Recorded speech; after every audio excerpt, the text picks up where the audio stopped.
Hi all! Everything in my video is pulled from the public domain, and I am using them under the Fair Use, Fair Dealings guidelines. Everything I say is my own opinion. You should look into this information for yourselves, but I'm pretty sure I'm right. Good morning, everybody. We are going to start off with photos of the Prince of Wales Royal Standard and Coat of Arms, photos taken by Max Mumby. I think they're lovely. Next up, one of my subscribers, Peggy, said that she saw my video and the picture of the teapot, and she wanted to share a picture of her coronation plate that she got at a yard sale 20 years ago for about $2. I would say that was a steal.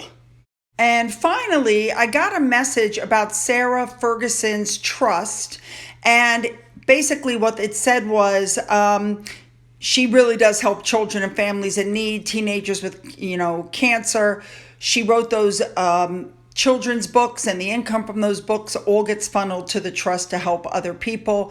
If that is correct, then I say good for her. And really quick, before we move on to the royal news, I want to give a shout out to this lovely YouTuber, Leilani of Barbados. Apparently, she saw the stuff that Christopher Boozy had written about me, and she said a lot of things. I completely agree. Anyway, thank you so much for the shout out. I thought your video was absolutely fabulous. I loved it, and I hope you guys will subscribe to her. All right, let's move on to the good stuff. Princess Anne, the Princess Royal, went to a high school to hear some information on rabies. And apparently these kids did a virtual awareness of rabies and how to try to stop global deaths from it. Very interesting. All right, moving on. They're saying that there's a coronation drink that they think Charles is going to include that will be, served at the luncheon. And they're saying that they think it'll be chosen because it's a great summer drink. It's super refreshing when paired with the right mixers, of course. And it'll be good after a long day of formalities. And it is gin, which they're saying used to be one of Queen Elizabeth's favorite drinks. Very nice. Moving on, I told you guys before that there was no direct communication. Everybody kept putting up articles. Oh, Harry and Charles had such wonderful discussions. No, they didn't. And these articles even came out saying that Charles did not talk to Harry directly about the coronation invite. There was no discussions. It came from his office. So while Harry may have wanted to hear from his father directly, it had to go through somebody else. And the reason for that, of course, we know is that Harry has broken trust. He can't be trusted. They know he's coming out with another book, and there's absolutely no reason to talk to him because anything he says could be taped, twisted, and end up in another book. He can't be trusted. Maybe it's me. But I always find it so interesting that Harry and Meghan are the ones who did the Oprah interview, the Netflix documentary, the Cut interview, the talks, the James Corden bus. They're the ones who created all the problems, and yet they want the royal family to reach out to them. And then when they don't, they act shocked. Crazy. Moving on. All right, next up, we saw this article where Harry said that Camilla was dangerous and a villain and she played the long game. We saw that. Well, Camilla's son is fighting back, which unfortunately is something William can't do. So he wrote back and he said, I don't care, and I'm quoting, he said, I don't care what anybody says. This was not an end game. She married the person she loved, and this is what happened. Because we know that Harry said in The Spare that Camilla leaked stories about the royal family to make herself look better, to bolster her image. Yeah, no. Harry also said in his book that he had been sacrificed by Camilla for her to improve her reputation. And he also said that other sources within the palace were briefing the press about Meghan. Now, of course, these are his allegations. He's never shown one shred of proof of any of this. Nothing. So he said, I begged Dad not to marry her. She would become my wicked stepmother. But of course, we've seen the videos where he has come out and said, she makes my father happy. That's all that matters. And, I don't understand why he's marrying her, but okay, he loves her. So he says one thing, then he does another. Now, considering that all of these attacks has now made him one of the most least popular royals among his wife and Andrew, you'd think he'd learn to shut up, but no. All right, moving on. GB News that you guys know I love. Nana Akua, she was so upset that she wants Harry and Meghan stripped of their titles, including Harry's birthright as a prince, and wants them charged with treason. Ooh, interesting. Now, she's African descent, and she said that she's upset that Meghan made it all about race. And the only reason why people don't like this woman is frankly because of the way that she's behaved and the things that she said, which is absolutely true. I've already said that. It has nothing to do with her color and everything to do with her character. She said, and I'm quoting, "This woman is delusional, self-obsessed, and she's dragging Harry down with her, and they are a disgrace to the country." And GB News host Dan Wooten said it was the couple's most disgraceful propaganda yet. I agree. Now, moving on, articles are coming out saying that new polls were done and there is very strong support for Charles as king and a huge support of backing for William and Catherine. What I find amazing in that is that people are shocked by this.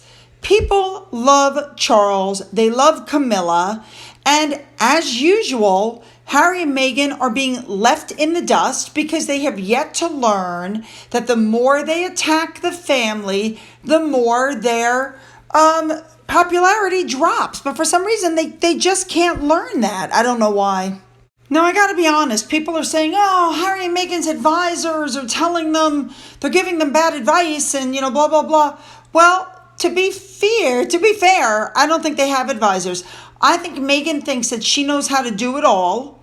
I think that she's not listening to anybody, and that's why things are going so badly for them. And that's my honest opinion. And the articles are coming out that Meghan broke the golden rule. Remember, never complain, never explain. So what did she do?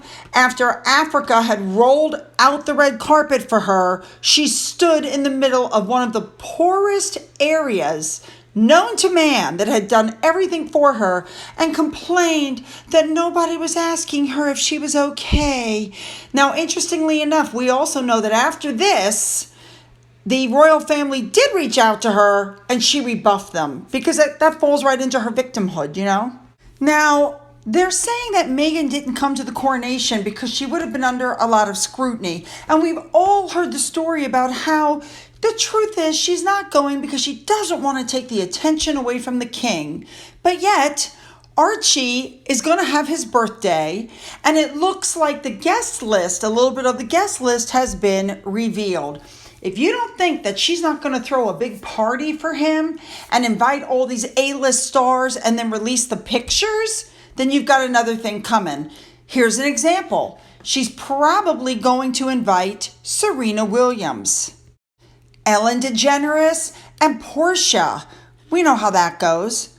Next up, it wouldn't be a party unless she invited Oprah. And of course, there's no way that she wouldn't invite Tyler Perry. And what about Harry's friend, Nacho? I mean, come on, you guys. We know what's going on here. You mark my words, she's going to throw a party and release pictures and try to steal the thunder because that's who she is.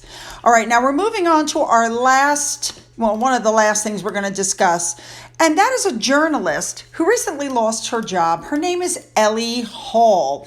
Now, a lot of us know who she is. She's on Twitter, and she said some really nasty things about Catherine. She made jokes about trafficking her. She made jokes, about trying to give her food because she's thin. Well, it came out that the news people were shutting down that department. So what did she do? She immediately put up her Venmo information, talked about her dog, trying to stir up sympathy, but the truth is most people remember her. She wrote, "For all the fans that are trolling, I hope you're happy with your celebrating that I've lost my job." But I agree with Pooja. She body shamed, she bullied children.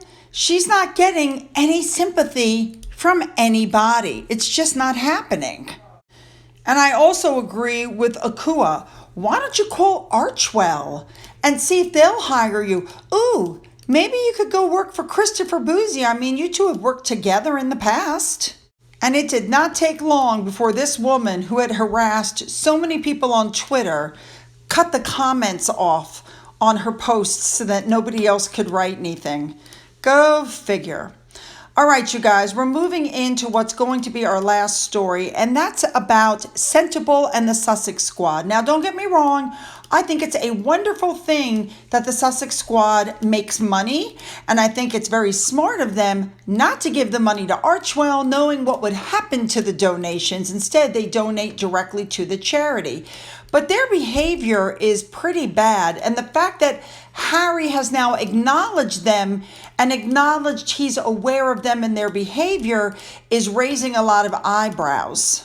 So, of course, Dan Wooten had something to say, and he had two guests on, including Lady C, and they hit the nail right on the head. Listen to this.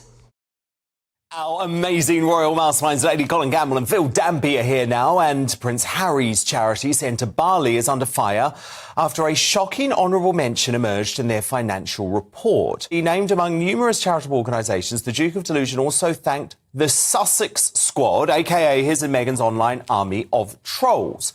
While I'm sure some of them have helped raise money for the charity, that doesn't excuse those who have worked tirelessly to tear down anyone who criticises the Montecito owners, including, by the way, attacks on our late Queen, our current Queen, and the Princess of Wales. Lady C, is Harry only encouraging his rabid band of trolls, the Sussex Squad, with this acknowledgement?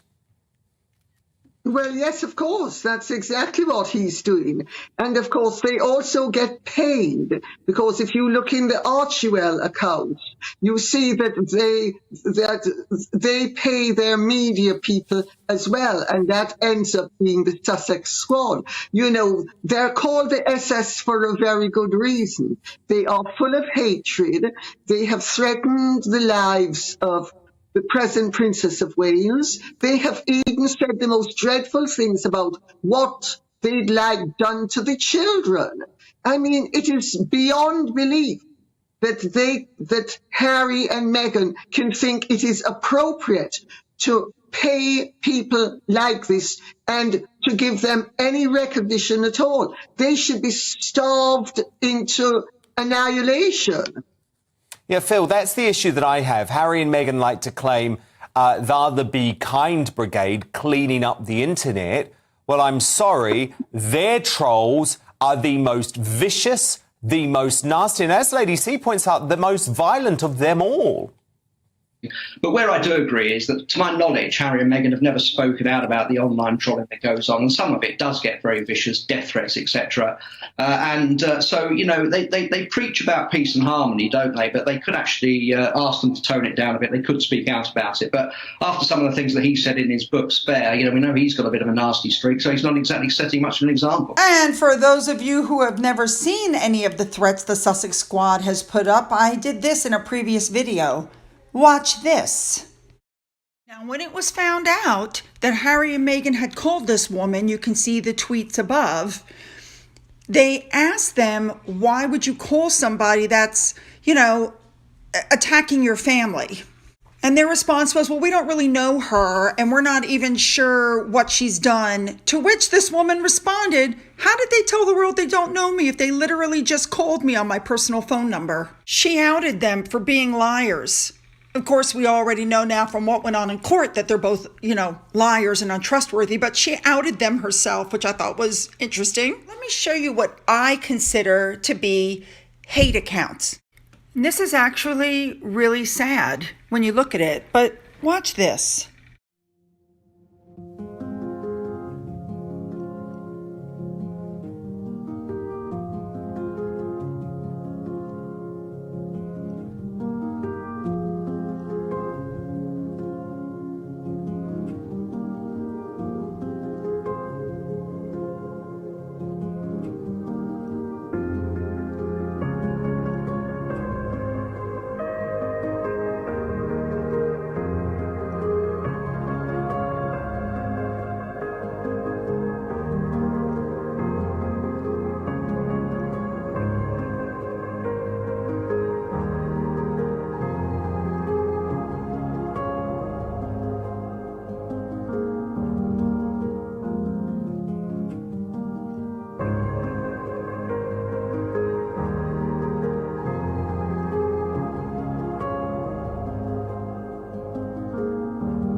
All right, now I'm ending this video. I let Finn out this morning. He was dying to get out, so I let him out, and he went to the bathroom. But after he went to the bathroom, he wouldn't come back to me.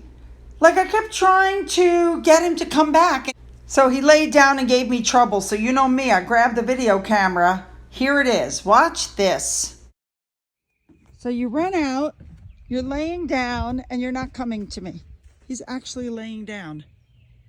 Come on, Finn. Come. You gonna make me walk over there? Oh, look at you with the tail wagging. Look at you with the tail wagging. He loves it out here so much, he doesn't want to come back into the house.